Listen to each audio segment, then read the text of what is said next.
Life Management Science Labs would like to acknowledge that we live and produce this podcast on the traditional lands of the Wurundjeri people. We'd also like to acknowledge the traditional owners of the lands of our listeners and our international colleagues. We'd like to thank and pay our respects to their elders past, present, and emerging.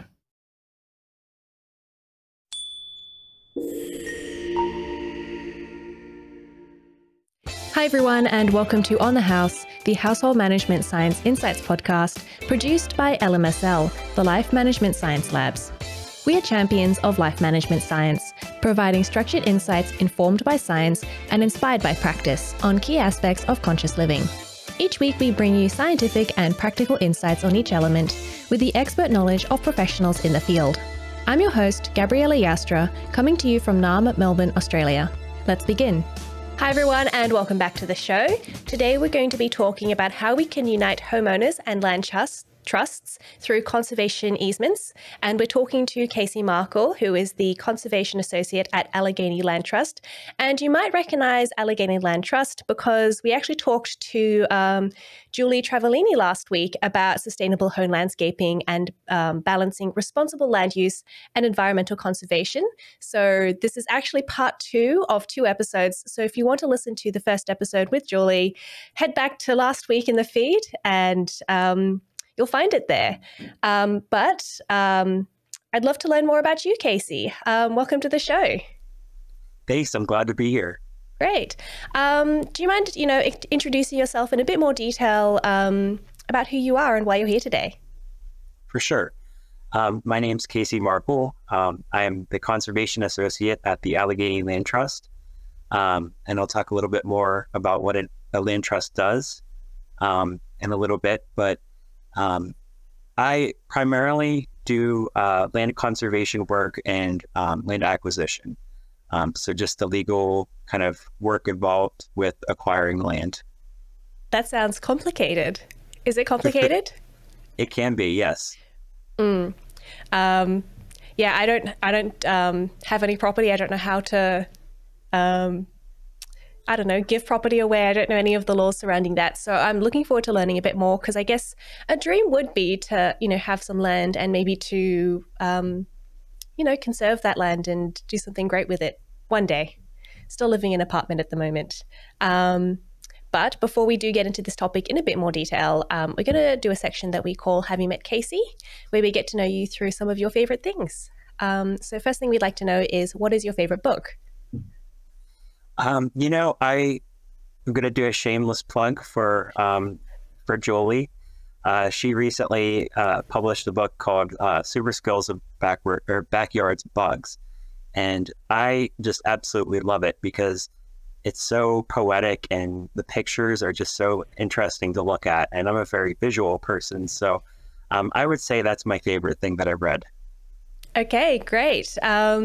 Yes, I heard about that book. Julie obviously wrote that book and created the book, and it sounds really great. So we'll have to make sure that I'll have to have a look, and I have to order it through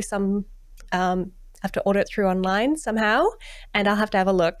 So thank you for sharing that. And what about a movie you've enjoyed recently? So for environmental, last year, I saw a movie called Wings Over Water. It was just a really beautiful visual representation of, why we should want to conserve land, just the beauty of nature and just very visual. And like I said, I'm a very visual person. So just seeing those different landscapes was really moving to me. I'd say the most recent movie that I've actually seen that isn't necessarily environmental was I saw the new Guardians of the Galaxy movie, and I don't think I've ever had a movie make me cry. And I was actually crying during that movie, so it's pretty good. Okay, I actually haven't heard much about this one. I obviously heard a lot about the first one, not much about the third one, and I haven't watched it yet. So that's good to hear. I mean, a movie that makes you cry is supposed to be good, right? Absolutely. It was good tears, sad but good tears. Okay. I'll watch it this weekend, I think. And what about podcasts? Do you listen to any at the moment? Honestly, no, but I might have a new podcast that I'm going to have to start listening in on. Ah, great. This one? Absolutely. Great, thank you. I'm looking forward to getting you into the world of podcasts because every week our guests, they always come up with an interesting podcast. And a lot of the time they are specific to the industry. I had no idea there were so many different podcasts about so many specific industries. So yeah, I think you're going to enjoy this one. And I think you're going to find a lot more podcasts through this one as well. Sounds great. My commute to work is very long. It's an hour and a half drive to, and then an hour and a half back. I only go in twice a week, usually. So, but I'm always looking for something to listen to on my drive in. So that'll be perfect. Podcasts are great for long commutes, and an hour and a half drive. Wow, that's a long distance to go. Yeah, I'm hoping to eventually move a little closer to the office, but it's been working well so far. So yeah, it is a good chance to catch up with if you listen to books or podcasts or music. That's what I like to do. Absolutely. And do you have a role model? My role model is this is going to sound cliche, but it's my mom. Always been there for me, supported me. Everything that I've wanted to do in my career, uncertainties, always had the right answer and the right thing to tell me to keep moving forward in my ambitions. So, oh, that's lovely. Yeah, I think it's cliche, but you know what? It's cliche for a reason. Our parents and our mums are so integral to who we are, and they obviously impact us so much. And you want to celebrate you're really great parents. So thank you for sharing that. And have you completed any courses that have inspired you? So in high school, I did a capstone course, and that's kind of what got me interested in the environmental field. You had to apply for it, and it was pretty competitive to get into. But, I always liked, running around outside, exploring the streams and the woods, and this class did exactly that. Traipsing around in the stream, looking for macroinvertebrates, learning environmental issues, and so I think that propelled me into the field that I'm in currently. And then I also did some study abroad in Australia, which we can talk about a little bit later.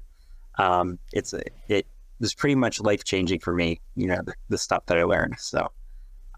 And that was through the School for Field Studies. I'm looking forward to our conversation later. I think there's a lot about Australia that I don't know about, so I'm looking forward to learning from someone who's not a local, because I think that sometimes the people who live in a country, we don't explore where we are, whereas people who come to our country, they learn so much. So I'm looking forward to that and learning a bit more about where I live. So thank you. So moving on to our interview today, our first question is, how do you define household management?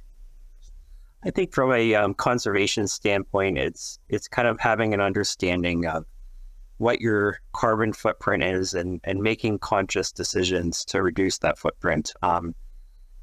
It could be simple things like just turning off the lights or your electronics that you're not using, buying locally and composting your waste. Not blasting the air conditioning in the summer, which is really tempting, but there's some kind of green ways to get around some of those things that we can talk about in more detail in a bit. Great. Looking forward to it. In Australia, we do get quite hot in summer, so it is tempting to put the aircon on. So looking forward to learning a few more ways to do it without turning the aircon on, or without having to turn the aircon on maybe quite as high. So yeah, but what about some misconceptions about household management? I would say that some misconceptions are, that you have to go and completely change your lifestyle and go green to make an impact. And I've learned over the years that you don't have to go off the grid and live in a cave to be environmentally conscious. You can make small decisions like in your everyday life that make a bigger difference in the world. Mm-hmm. Interesting. And I hope we're going to talk about some of those today. Great. But I guess we want to start off our conversation with some definitions so we have a platform that we can talk about. So what is land and soil conservation? So land and soil conservation, that's protecting the land and our resources, preventing it from development or excess extraction of materials, and trying to conserve the resources, the nature there. And that in turn impacts the soil too. So if you conserve a plot of land, a developer won't have access to do a lot of excavation and alter the landscape. Or if you're using the land for farming, using sustainable farming practices just to prevent soil degradation. I think that land conservation and soil conservation go hand in hand. So, and other than conserving it, so I guess we have more of it, why should we do it? Why is it important? It's important because there's so many benefits to having green spaces. You know, in urban cities, especially like in the city of Pittsburgh, where I'm near, a lot of people and communities don't have access to green spaces. Green spaces have so many benefits in providing shade in concrete jungles, it's even been proven to be therapeutic, just being in nature around green spaces. You know, a place to walk and get exercise. That's different from the concrete jungle that you're used to in the city. Those are all really important things beyond just the natural resources, biodiversity, protecting sensitive species, and sustainability in regions that, you know, might have suburban sprawl, taking out some of those resources. So, and so I'm guessing that a land trust is something that protects, you know, the land for these reasons. And you said that you work for a Allegheny Land Trust. Do you mind explaining a bit more about land trusts? Yeah. So I would say in the last few years, I've learned a lot more about what land trusts do myself. So I would define a land trust as a nonprofit organization that owns or holds a piece of land. And the land trusts that I work for and that are around the region and across the United States, they focus on different aspects of conservation. So the kind of land that we protect in southwestern Pennsylvania is going to be different than the land that they protect in Colorado. So the role of the land trust is basically just to strategically own or hold the rights to land so that it can be conserved. Mm-hmm. And I guess the knowledge that you need for each land trust in each different region is going to be a little bit different. Absolutely. I've attended a few conservation alliance kind of gatherings, and you know, it's so interesting to hear the different perspectives of different land trusts across the country. You know, land trusts, even across the state of Pennsylvania, we do a lot of owning land, and land trusts across the state will do a lot of holding the development rights. So that kind of goes into what a conservation easement is. And I can define that. So conservation easement is the transfer of development rights. So a landowner will still own that land, but they will transfer the right to develop the land, to do certain things with that land to the land trust. And it does decrease the property value, but that land will then be conserved in perpetuity. Mm-hmm. So it would mean that you can't, say, develop, build a house, or build an office building, or you can't farm. What types of things can and can't you do on conservation easements? And yeah. So a lot of the conservation easements that we have, they usually do have a small home or a farmhouse and then some kind of farming. Not all of them do, but so usually that kind of work is allowed because it is productive, and there are ways to do that without completely diminishing the conservation value of the land. So that would be allowed. Each conservation easement has a conservation easement agreement, and essentially in that legal agreement, it lays out specifically what you can and can't do, and that can be property specific, just depending on what the landowner is interested in doing with their property. It can be pretty specific and strict sometimes. So if a landowner wants to build another house for one of their relatives, usually we say you can't do that. In the conservation easement, it's going to take out so much land or trees or whatever. So there are some things that you can do, and it's more of a, at least for us, it's more of a conversation.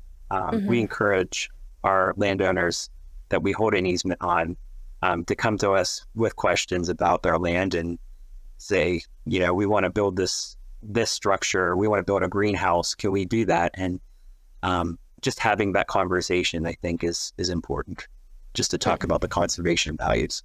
Okay. But so you're saying that the people still own the land, but they're not allowed to develop. What if they decide later on, maybe they have kids and the kids inherit the land? Can they take away the conservation easement and say, we want to develop a building now? Or is it forever owned by you and they can't do anything about it? We forever hold the easement. So anyone that owns the land, whether they sell it to, whether it's handed down to their family or it's sold to a completely different person, that conservation easement stands in perpetuity. So they would have to follow the same regulations. Okay. And you said that there is a decrease in land value when you do this. So why do people do this? It seems like, at least the capitalist part of me is like, why would you do something to decrease the land and then you can never, I guess, sell, it's going to say that you can't sell the land, you can't build things on there. Why would you do this? Yeah. So there's kind of multiple reasons that a landowner might want to place a conservation easement on their property. One of the big reasons that we see is, a landowner owns this beautiful patch of woods, or they've had a farm in their family for years, and maybe they aren't able to continue to maintain that land or continue that farm.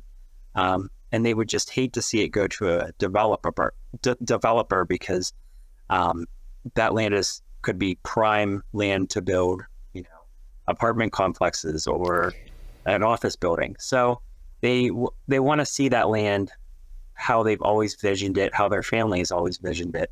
And so they place a conservation easement on the land to prevent that land from being altered from how they knew and have grown to love the land. So that's kind of the one big reason.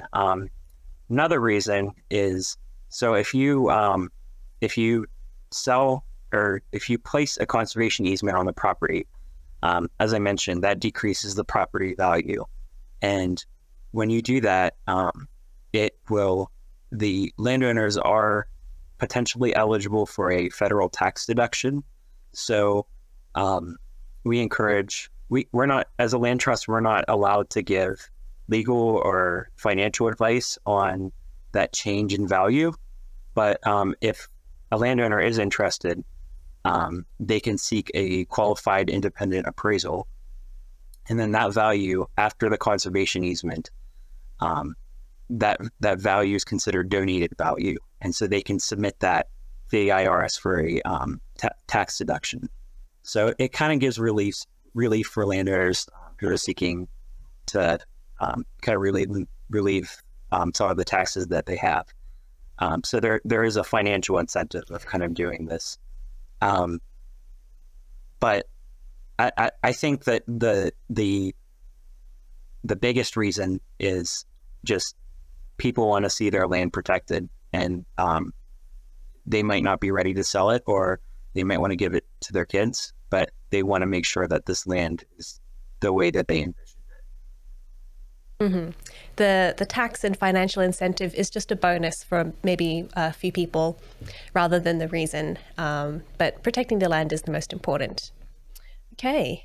And what happens to the land once it's been conserved and you're in charge of it now? Yeah, so for conservation easements specifically, the landowner will continue to do what they do on their land. They would have to follow the regulations of the conservation easement. And as a land trust that owns or that holds the easement, we're required to do monitoring yearly. So basically we go to the property and just make sure that it's, as it was intended in the conservation easement, things are okay. And we continue that kind of relationship with the landowner. How are things going? How are, is there any issues that you're facing with the conservation easement? We want that conversation to be open. And I think that builds a stronger relationship with the landowners and make sure that the land is continued to be conserved. And what kind of problems can the owners bring up? Yeah, we kind of talked about before, like if they're interested in, building another shed or another part to their barn or another house, they would have to talk to us about that first. And depending on the restrictions of the conservation easement, we can accept or deny that. And we don't tell landowners, no, you can't do that. It's more of we don't allow this because it diminishes the conservation values, and we want to ensure that the vision continues to be conservation minded. And what happens if they do something that they weren't supposed to, like they decided to build a new barn or a new shed and they didn't check with you first? I can't say I've ever seen that happen in my 2 years, not quite 2 years that I've worked for a land trust.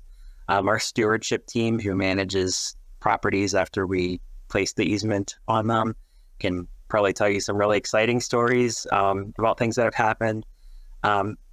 We really just try to talk to the landowner and try to get an understanding of what's going on so that we don't get to that point.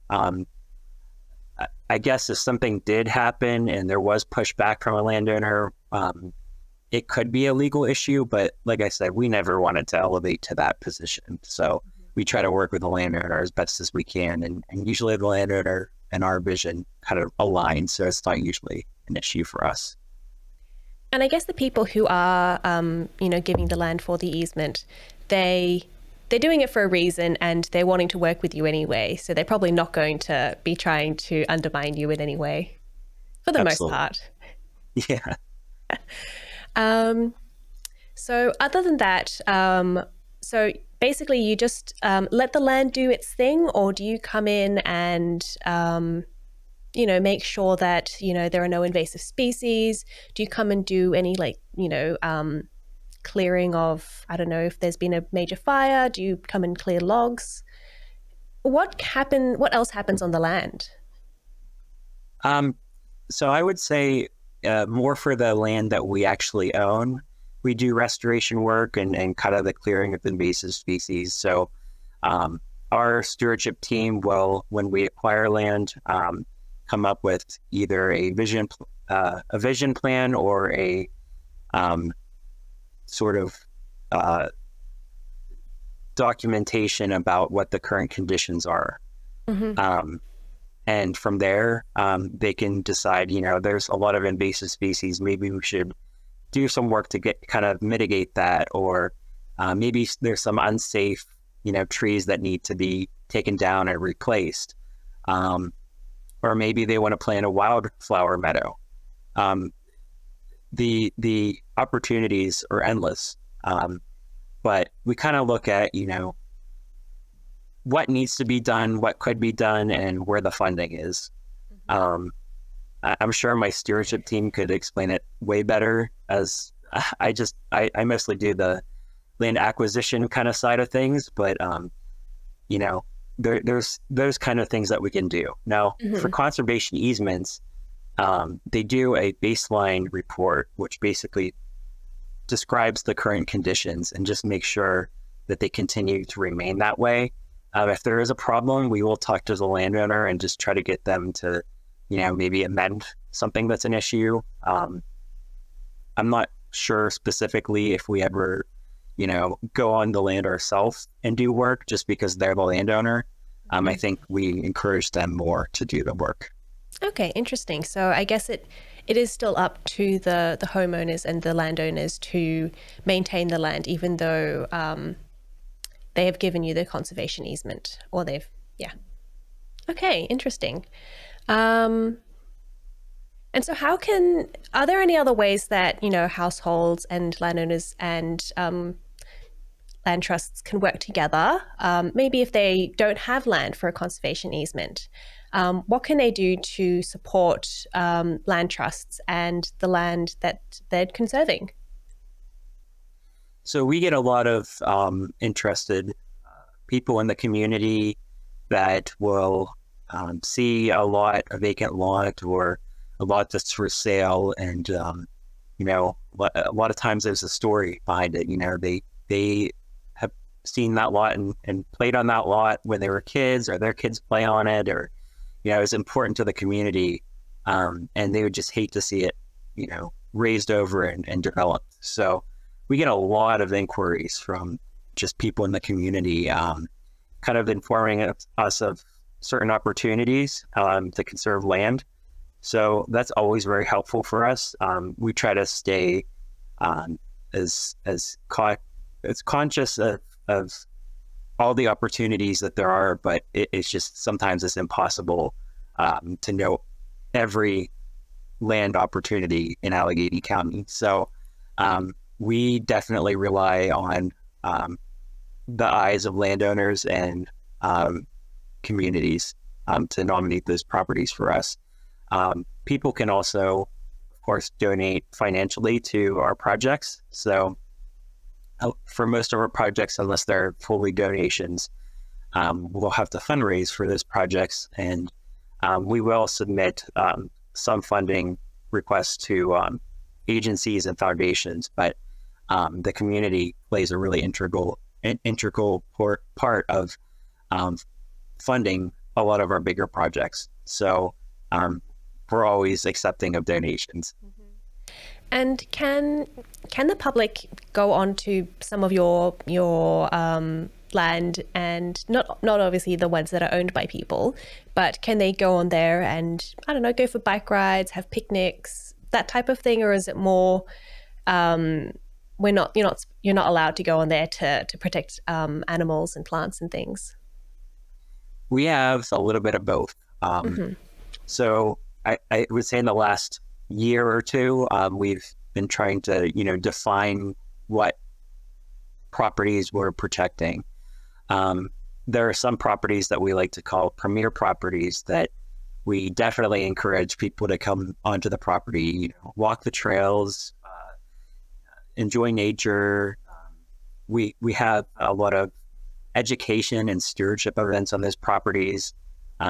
They're very open to the public, and we encourage people to come visit dusk to dawn.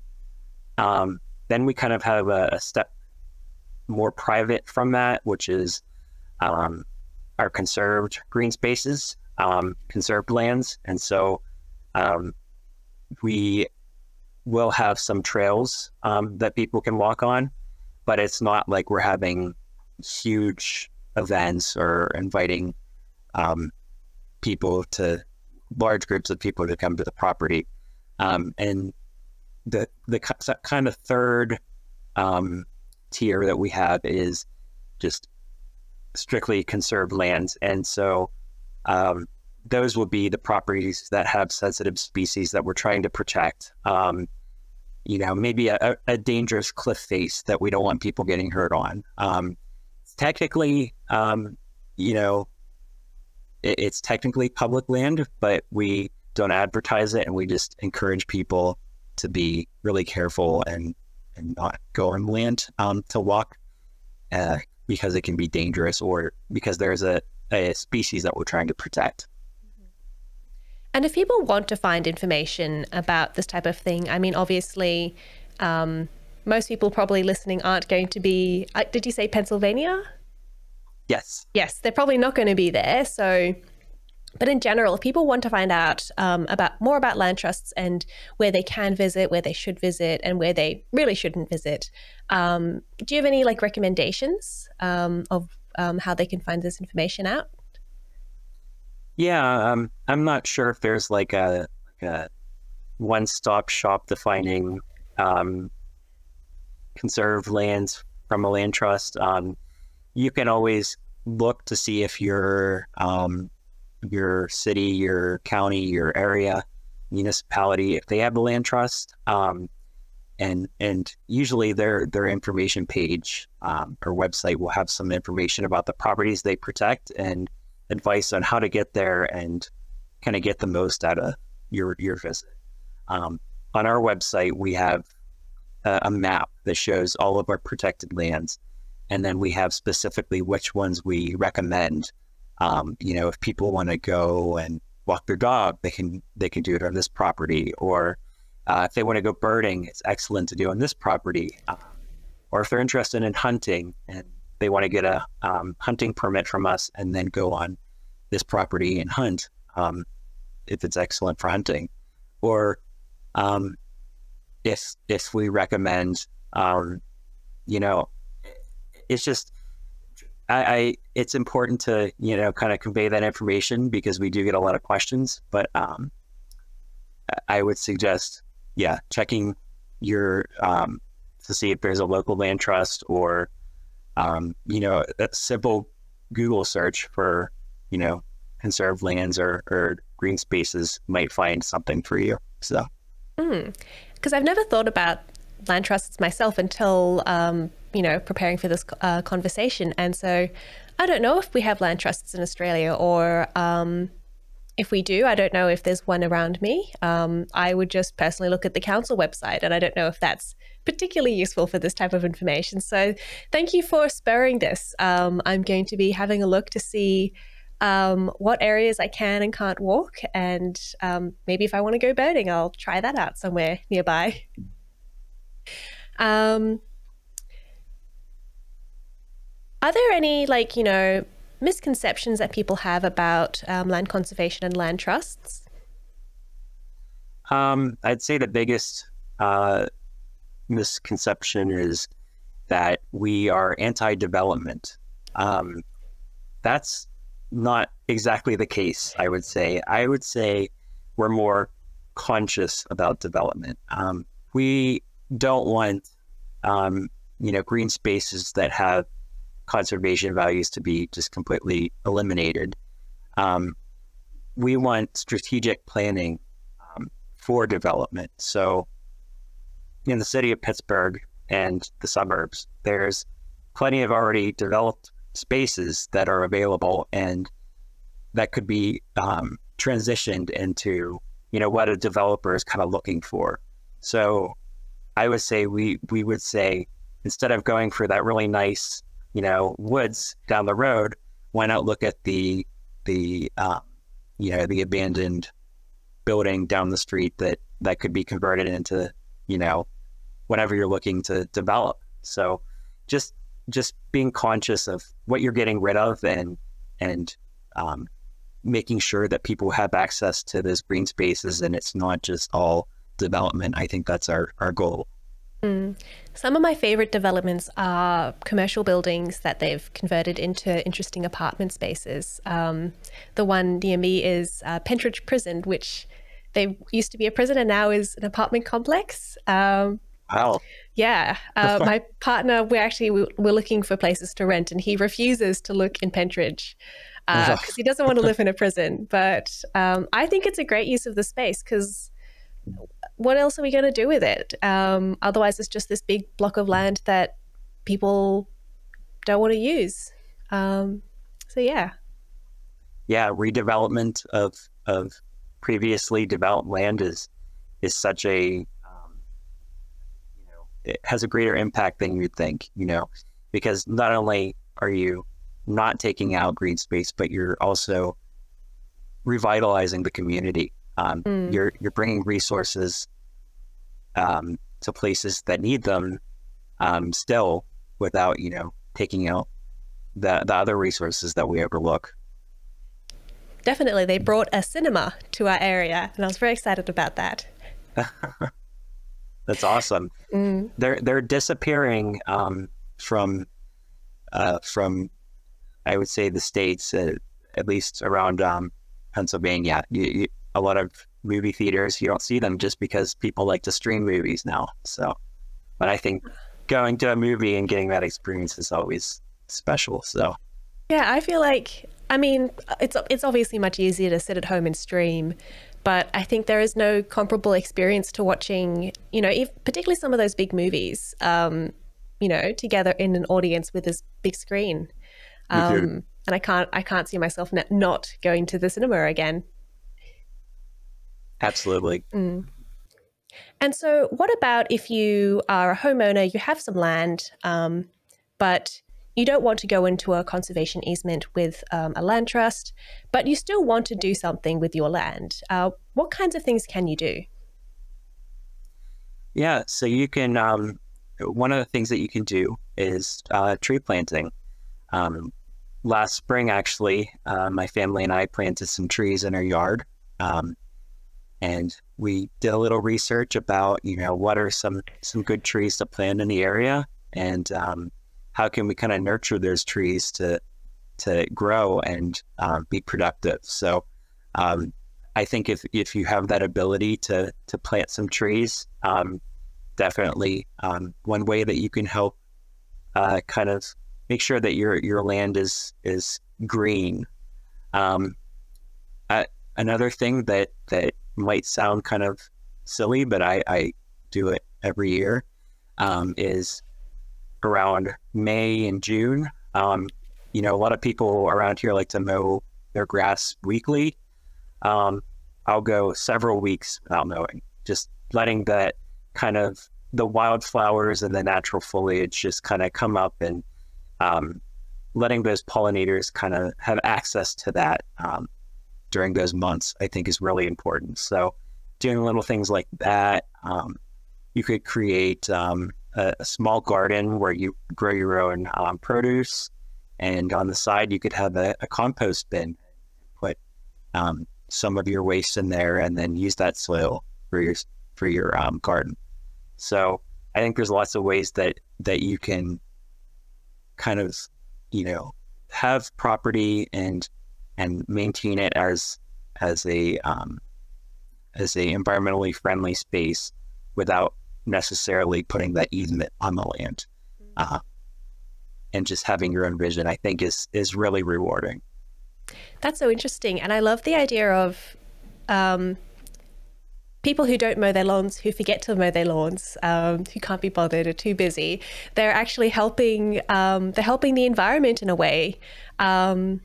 I love that. And it actually makes me think, so last week when I spoke to Julie, she was saying that she really likes this like lazy gardening, where everything kind of takes care of itself, because you're using plants and attracting animals that are native to the area, so they don't require as much care as traditional gardens.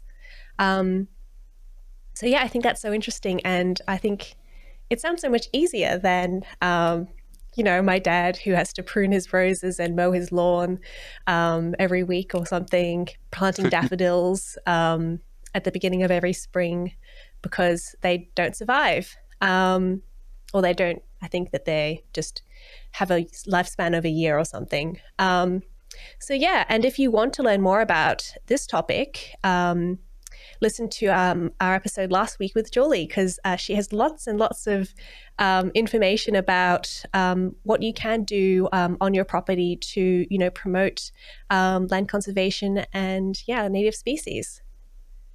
Great. Yeah.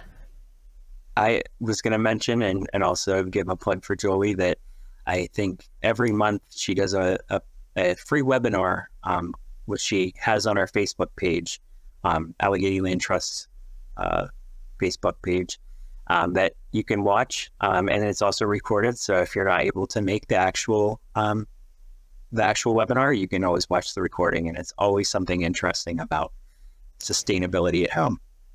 Yes, she spoke a bit about that, and I do need to get onto that and have a look because I'm very interested in this. But yes, we will put that into the show notes so you can find that easily. And again, we'll have all of that information as well on last week's show notes, and more information in last week's show as well. So do you have any like interesting facts about land conservation that you'd like to share with us? Yeah, I love to stress the urgency of conserving land, especially in Allegheny County, where there's a lot of suburban sprawl and development. So interestingly, from 1960 to 2014, we've seen a 25% decrease in the population.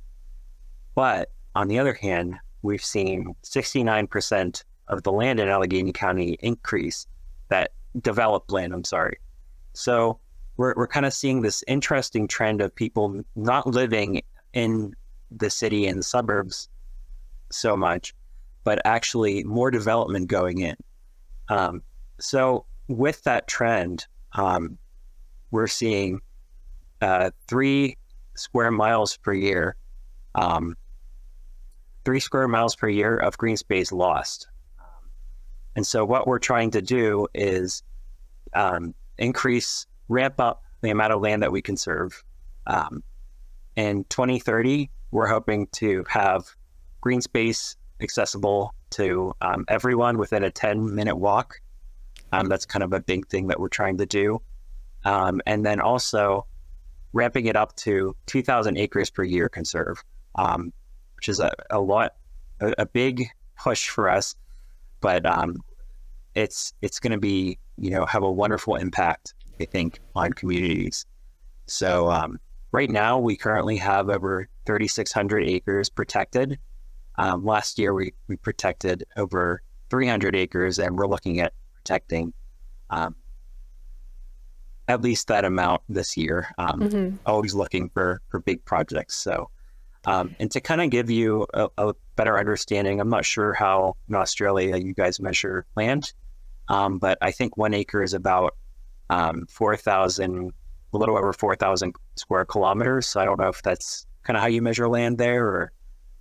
I've got to say that I'm not super great with because I'm a city girl. I live in the city. I don't have to understand land that big, honestly. But I'm sure that there's someone in the listeners who is saying, yes, it's exactly this number is equivalent to this, and thank you for telling me what it is, because they understand. But I understand everything in meters. Yes. Okay. Yeah. And living in an apartment, I don't really think about, how much an acre is or how much a hectare is, because everything I have is in square meters. Yes. I sometimes struggle to envision what an acre looks like, but it's becoming easier looking at surveys and land, for my job every day. So.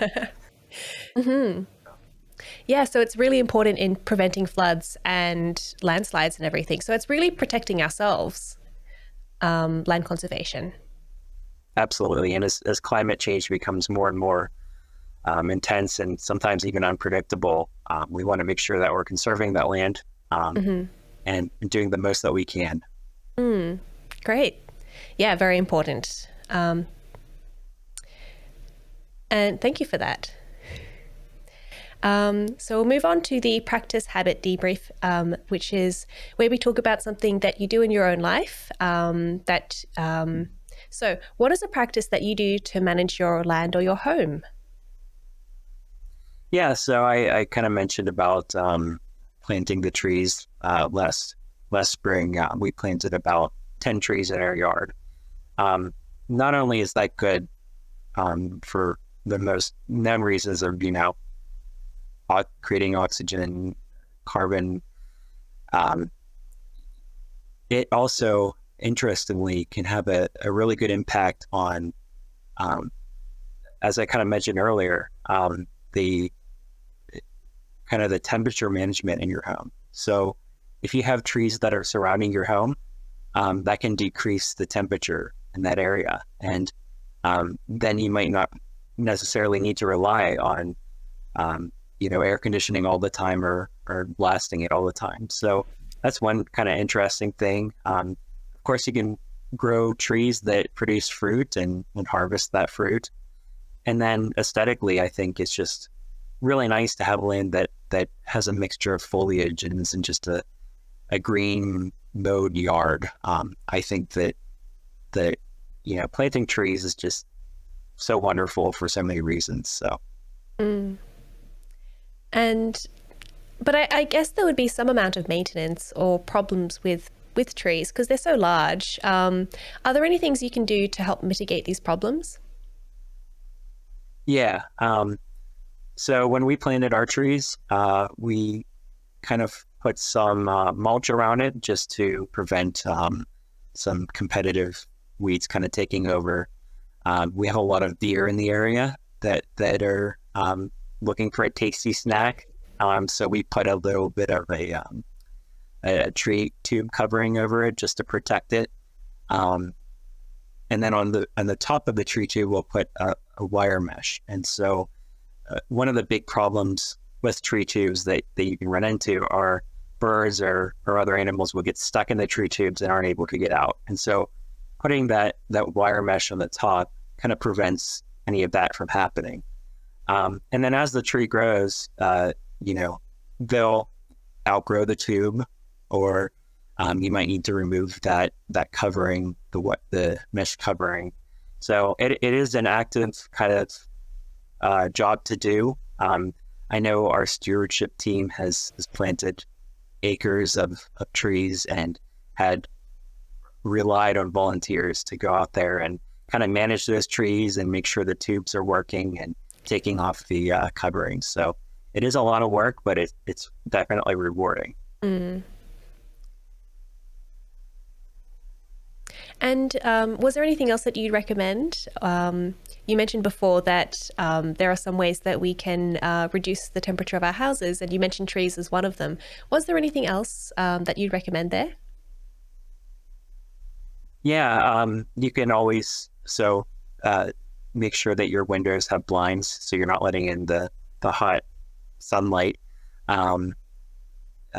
If it is a little warm, that might be okay. But if it's blasting heat outside, maybe you do need to rely on the air conditioning.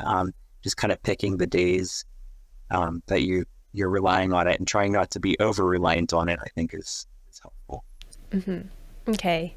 Yes. So 40-degree day, which is, I believe, over like 100 Fahrenheit. I'm not sure. Yeah, that sounds about right. That's when you want to be using the air conditioner. But when it's, a mild 30, you should be fine. Yeah. Thank you.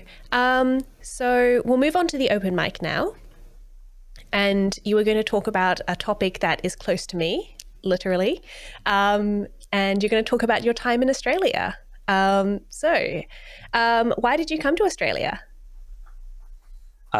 So I was always interested in, kind of seeing different parts of the world. I had never been outside of the country before. So I was looking for opportunities, and my cousin at the time was doing some traveling, and she had been in, I forget specifically which part of Australia. It might have been the Gold Coast that she visited. But I just saw the pictures and was blown away with how beautiful Australia is. So it was my goal to kind of incorporate that into my studies in college. So I spent some time working and looking and planning to kind of make that trip possible. And it was before COVID, so it was the summer of 2019. I made the trip and met up with some other students they were all American students, but all from all over the country. So we were just getting to know each other. Got off the plane, waited in the airport, took a van. So we were, the station that we were staying at was located between Cairns and Yogabura in the Atherton Tablelands. So it was about a 45-minute drive up this windy road to get to our research, or to get to the woods, the rainforest, and then another 15 to 20-minute drive through the forest to get to the cabins in the research station. So we were almost pretty much in the middle of nowhere, it felt like, which was a big shock for being somewhere that you're not familiar. But it was such a life-changing experience, you know, just bonding with other classmates and some of the professors over the month that we were stationed out there, and, you know, walking through the woods and learning about different species there, and different strategies for combating environmental issues. We focused a lot on flood mitigation. And then another component was going to see and study the Great Barrier Reef, which I think everyone should do in their lifetime. Just blew my mind, blew me away seeing the reef, and kind of swimming through those coves, I think, was just something a memory that'll stick with me forever. So it was a wonderful experience, learned so much about, you know, water quality and mitigation strategies, and I have so much respect for Australia. They have so many environmental procedures in place, like you know, getting rid of plastic bags, and you know, even all of their toilets have different flush settings for conserving water. And I'm thinking, why don't we have that in America? We never see that. So it's just so much. It was such a wonderful experience, you know, learning about not only the environmental side, but the culture in the area, and just being somewhere that, you know, I've never been before. And so I think that really pushed me and out of my comfort zone, and really got me interested into traveling. So this fall, I'm planning a trip now that COVID's kind of settled down a little bit more. I'm planning a trip to Germany and Poland, and hopefully in Poland, I know that there's a lot of mining. So I'm hoping to see, you know, the environmental conditions there, and if there are any environmental regulations going on, or you know, environmental issues there with the water quality as a result of the mining. So I think that experience really stuck with me, and it made me more conscious of you know, when I'm traveling, I see environmental things now. Interesting. It's not just you know, going for leisure. It's you know, I'm always in that mindset of, you know, what am I seeing? So, and how is it different from home? So. Mm-hmm. So this Germany-Poland trip, is it just for leisure, or is it a research trip? This is for leisure. I'm going to visit a few friends in Berlin, but I'm going to have a lot of time to explore some of the parks there, and some of the cultural areas, and especially in Poland, I have a lot of trips planned to different environmental areas and crater lakes and that kind of stuff. So I'm just hoping to get a little bit of informal research in there, maybe. So I can just imagine you looking like, you know, a tourist with your camera and walking up to this mining site in Poland and just being like, so what's the water quality like here? That's probably me. Yep. I mean, look, it's a good way to travel, I think. Everyone's got their own ways of travel, and if it's something that you're interested in, I mean, why not? It certainly makes your trip different from everyone else's. Yep. Sounds like yeah, you're gonna have a great trip. Travel safe, have fun, and yeah, thanks for teaching me a bit more about Australia. I have not been to the Great Barrier Reef myself. Just one of those things where it's like, well, when I can travel, I want to travel overseas. Yeah. And probably should do a bit more traveling around Australia, particularly to the Great Barrier Reef, which I believe isn't doing so well. And I'd like to see it before it's gone. Before it's unfortunately. gone. Yeah. Yeah. So thank you. And if our listeners want to find out more about you and Allegheny Land Trust, where can they find you? We have a website, AlleghenyLandTrust.org, but we're also on social media. So you'll find us on Instagram, Facebook, and I'm not sure if there are others, but those are our primary social media that you can see what we're doing and catch up on our events. Mm-hmm. And if you want to find out all of those links and more, we'll have them in the show notes for everyone. And don't forget that this is part 2 of 2 episodes about land conservation. So if you liked this episode, you can find the previous episodes where I spoke to Julie Travaglini about flooding, native plants, and how to bring wildlife into your garden on our episode about sustainable home landscaping, balancing responsible land use and environmental conservation. Thank you so much for joining me today, Casey. It was really great to talk to you.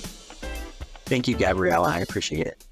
You've been listening to On the House, produced by the Household Management Science Labs, a division of LMSL, the Life Management Science Labs. More episodes like this from across 10 life management perspectives can be found by searching LMSL on Apple Podcasts, Google Podcasts, YouTube, Spotify, and other podcasting apps available on your smart devices. If you enjoyed this episode, please consider rating our show, sharing it, and subscribing to our channel, as it helps other people find it so we can grow and bring you more quality resources. More of our work can be found on our website at hm.lmsl.net, where you can join our movement. I'm Gabriella Joustra. Thanks for tuning in.